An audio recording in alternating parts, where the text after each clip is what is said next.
ISE stands for Innovative Sector Exchange. Essentially what happened is that we recognise that as we're now playing in a global market, and there are a number of businesses that are generally small in size,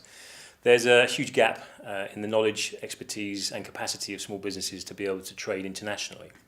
So what we did, working with Kent County Council, is to put forward a project and secure some funding to be able to deliver a range of activities across the county to help address those shortfalls.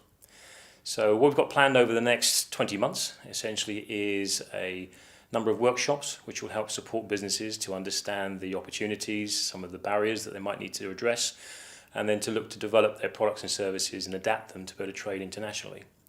Follow on from that, obviously those that are still interested and on board will be able to work with them with market visits and starting to identify potential markets where their product might be most welcome or certainly more profitable.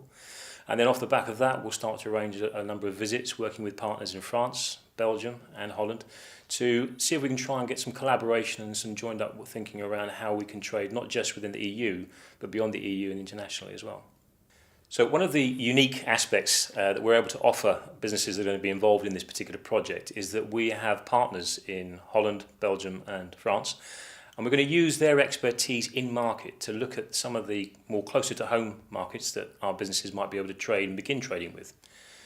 What that will enable us to do is to draw on expertise from those countries to actually look closely at the type of products that our businesses are currently producing.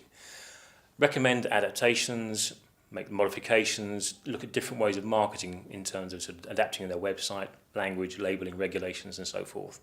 This will set a bit of a template then for businesses, because once they've managed to identify the type of changes and type of considerations they need to have when trading outside of the UK, it then of course makes it easy to then make another step forward to actually start trading internationally. So as part of the programme we have this sort of evolutive journey that the businesses will be going on from the time they join us to get interested, to some information, to some fact finding, and then actually starting to really tangible make some difference to their products.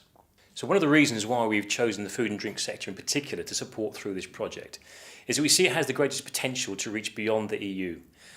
With obviously uncertainty facing us in the next few years, we are looking to try and support Kent companies who already have a strong pedigree in this particular area to reach out beyond the EU and to start to look for new markets and new opportunities. Given that most of the businesses are small, we recognise there's a huge amount of support that's going to be required to help these businesses achieve that. So we look forward to the future and think that actually there's a great potential. And so food and drink, we think, is Britain's best bet to get started.